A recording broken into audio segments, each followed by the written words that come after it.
डिसेंबर महिन्याची रात्र. घड्याळात 12 वाजलेले. कॉल सेंटरवरनं ओव्हरटाईम ड्युटी संपवून मी घरी चाललो होतो. आज उशीर जरा जास्तच झाला होता, त्यामुळे सर्व व्हेकल्स आधीच निघून गेले होते आणि आज कदाचित मला पायीच जायला लागणार होते. तरीही ऑफिसच्या बाहेर थांबून एखादं वाहन मिळतंय का याची मी वाट पाहू लागलो. साधारणपणे 10 मिनिटे वाट पाहिली असेल, परंतु 1-2 गाड्या मला क्रॉस करून गेल्या, पण कोणीही वाहन थांबवले नाही. कदाचित एवढ्या रात्री एखाद्या अनोळखीस मला कशी लिफ्ट द्यावी म्हणून ते थांबले नसावेत. मग मी शेवटी पायीच जाण्याचा निर्णय घेतला आणि मी माझ्या वाटेने चालू लागलो. डिसेंबर महिन्याची रात्र म्हटलं की कडाक्याची थंडी, सळसळत्या पानांचा आवाज त्या रात्रीची गहनता अजूनच वाढवत होता. तोच दूरवर कुठेतरी भुंकणाऱ्या कुत्र्यांचा आवाज आणि बाजूने जाणाऱ्या 1-2 गाड्यांचे आवाज त्या रात्रीची शांतता भंग करण्यासाठी पुरेसे होते. नशिबाने त्या दिवशी मी माझं स्वेटर सोबत घेतलं असल्यामुळे थंडी मला जरा कमी जाणवत होती, पण तरीही थंडी लपवण्यासाठी खिशामध्ये हात टाकून मी पुढे चालत होतो. पुढे चालत असताना मला माझ्यापासून काही बावल्या अंतरावर एक इसम चालताना दिसला. पांढरा कुर्ता, पांढरे धोतर आणि हातामध्ये बॅटरी असा तो इसम चालत होता. तो बराच वयस्कर वाटत होता, पण माझ्यासोबत रस्त्याने कोणीतरी चालत आहे म्हणल्यावर मलाही थोडंसं बरं वाटलं आणि मी त्या इसमाच्या गतीनेच त्याच्या मागे मागे चालू लागलो. काही पावले पुढे गेल्यानंतर त्या इसमाला तिथली काही मोकाट कुत्री पाहून भुंकू लागली. ते बघून तो इसम जागीच थबकला. मी थोडा दूर असल्यामुळे मी पुढे जाऊन त्या मोकाट कुत्र्यांना हाकललं आणि माझ्याकडे पाहून तो इसम बोलला, "स्टॉपवर जात आहे वाटतं." मी त्याच्याकडे बघून होकार भरला. तो बोलला, "ठीक आहे, चला मग सोबतच जाऊ." ते ऐकून मलाही थोडंसं बरं वाटलं की गप्पा मारायला कोणीतरी भेटलं आहे, त्यामुळे मीही त्या इसमासोबत चालू लागलो.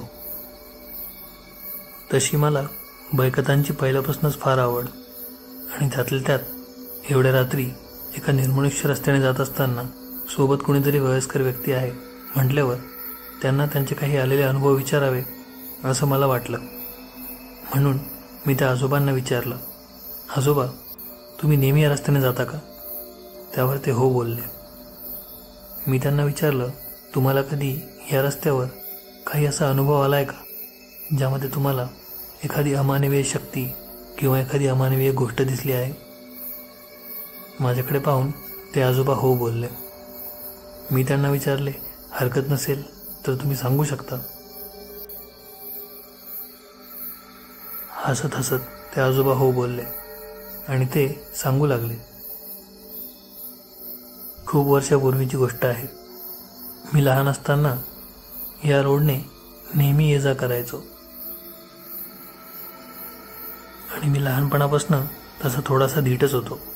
त्यामुळे मामाच्या गावाला मी एकटाच जायचो आणि येतानाही एकटाच यायचो. एका उन्हाळ्याच्या सुट्टीमध्ये मामाच्या गावाकडून परत येत असताना मी याच रस्त्याने रात्रीचा येत होतो. तेव्हा मी 12-13 वर्षांचा असेल. ह्या रस्त्याने चालत असताना मला असाच एक इसम चालताना दिसला आणि मी त्याच्यासोबतच चालू लागलो. माझ्याकडे पाहून त्या इसमाने मला विचारले, "कुठे जात आहेस?" त्यावर मी माझ्या घरचा पत्ता त्याला सांगितला. त्यावर तो बोलला, "चाल, मलाही तिकडेच जायचं आहे." असं म्हणत मी त्या इसमासोबतच चालू लागलो. चालत असताना बोलताना हातवारे करण्याची सवय असल्यामुळे मी त्याचप्रमाणे त्यासोबत बोलत होतो. समोरून येणारे काही लोक माझ्याकडे विचित्र नजरेने पाहत होते, पण माझी हातवारे करण्याची सवय असल्यामुळे मला वाटले कदाचित त्यामुळे हे लोक माझ्याकडे पाहत आहे, त्यामुळे मी त्याकडे दुर्लक्ष केले. समोरून येणारी काही मोकाट कुत्री आमच्याकडे पाहून भुंकत होती. पण आता रात्र आहे म्हटल्यावर आम्ही त्याकडेही दुर्लक्ष करत पुढे चालत होतो. चालत असताना एका जागी येऊन तो इसम थांबला आणि तो माझ्याकडे पाहू लागला. त्यावर मी त्याला विचारले, काय झाले आजोबा, का थांबलात? त्यावर तो व्यक्ती मला बोलला, माझा स्टॉप आलाय, आता तू इथून पुढे जा. त्यावर मी त्याला बोललो, पण इथे तर काहीच नाही आहे. माझ्याकडे पाहून त्या व्यक्तीने एका दिशेने बोट दाखवत मला म्हटले, ते काय, तिथेच तर जायचं आहे मला. त्याच्या बोटाच्या दिशेने पाहत मी जेव्हा पाहिले तेव्हा माझ्या पायाखालची जमीनच सरकली. ते एक स्मशान होतं आणि जळणाऱ्या प्रेताकडे बघून तो इसम बोलत होता. ते सर्व बघून माझ्या काळजाचा ठोकाच चुकला होता. मी पळत पळतच घराच्या दिशेने जाऊ लागलो. जात असताना मला त्या इसमाचे आवाज कानावर वारंवार येत होते आणि तो मला त्याच्याकडे बोलवत होता. परंतु मी जराही विलंब न करता तसंच पळत पळत घरी गेलो आणि जेव्हा घर येईल तेव्हाच मी थांबलो. घरी जाऊन मी सर्व हकीकत माझ्या आजीला सांगितली.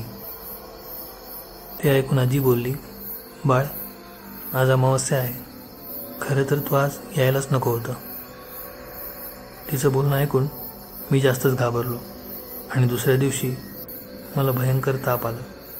सलग 3 दिवस तापामध्ये मी फणफणत होतो आणि शेवटी मी बरा झालो.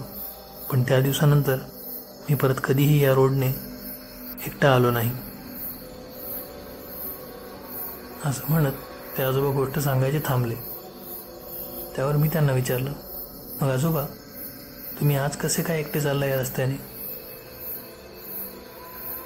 त्यावर त्यांनी काहीही उत्तर दिलं नाही आणि ते पुढे चालू लागले. मी त्यांच्यासोबतच चालत होतो. अचानक एका ठिकाणी येऊन ते आजोबा थांबले. मी विचारल्यावर त्यांनी सांगितलं, इथेच जायचं आहे मला. ते ऐकून मला धक्काच बसला आणि मला त्यांनीच सांगितलेली गोष्ट आठवली. समोर स्मशान होतं आणि त्यामध्ये एक प्रेत जळत होतं आणि आता ते आजोबा एका विकराळ हास्यामध्ये हसत होते. तोच माझ्या मागून प्रकाश झोत टाकत एक कार जवळ आली आणि ती तिथे येऊन थांबली. त्या कारमधला इसम माझ्याकडे बघून म्हणाला, कुठे जातोयस आणि एकटा काय बडबड करत चाललायस रस्त्याने? त्यावर मी त्याच्याकडे पाहिले तर ते आमच्याच कंपनीचे मॅनेजर होते. मी त्यांना बोललो, एकटा कुठे? हे आजोबा आहेत की? असं म्हणताच मी त्या दिशेने पाहिलं आणि तोच माझ्या काळजाचा ठोकाच चुकला. तो रस्ता पूर्णपणे निर्मनुष्य होता. तिथे माझ्या व्यतिरिक्त कोणीही नव्हतं. माझ्या चेहऱ्यावरचे हावभाव पाहून माझ्यासोबत काय घडलंय हे माझ्या मॅनेजरला व्यवस्थित कळालं होतं. ते मला म्हणाले, गाडीत बस आणि काही झालं तरी मागे वळून पाहू नकोस. मी काहीही न बोलता गपगुमानं गाडीत बसलो आणि आम्ही स्टॉपच्या दिशेने जाऊ लागलो. पुढे जात असताना मला वारंवार असं वाटत होतं की कोणीतरी माझ्या नावाने मला हाक मारत आहे. परंतु मॅनेजरने सांगितल्याप्रमाणे मी एकदाही मागे वळून पाहिलं नाही आणि शेवटी आम्ही स्टॉपवर पोहोचलो. सरांचे आभार मानत मी बसमध्ये बसून माझ्या घरच्या दिशेने गेलो. घरी पोहोचल्यावर मी घडलेली सर्व गोष्ट माझ्या आईला सांगितली. त्यावर ती बोलली, बाळ, तू एवढ्या रात्री त्या रस्त्याने यायलाच नव्हता हवं, कारण आज अमावस्या आहे. कथा आवडली असल्यास लाईक करा. कथा कशी वाटली हे कमेंटमध्ये नक्की कळवा. आपण जर चॅनलवर नवीन असाल तर चॅनलला सबस्क्राईब करा आणि बेल आयकॉनही दाबा, म्हणजे भविष्यात येणाऱ्या व्हिडिओजचे तुम्हाला अपडेट्स मिळत राहतील. त्याचबरोबर हा व्हिडिओ आपल्या मित्रांसोबतही शेअर करा. तसेच इंटरेस्टिंग फॅक्ट जाणून घेण्यासाठी आमच्या दुसऱ्या चॅनल माइंड द फॅक्ट्सलाही सबस्क्राईब करा, ज्याची लिंक डिस्क्रिप्शनमध्ये दिली आहे. धन्यवाद.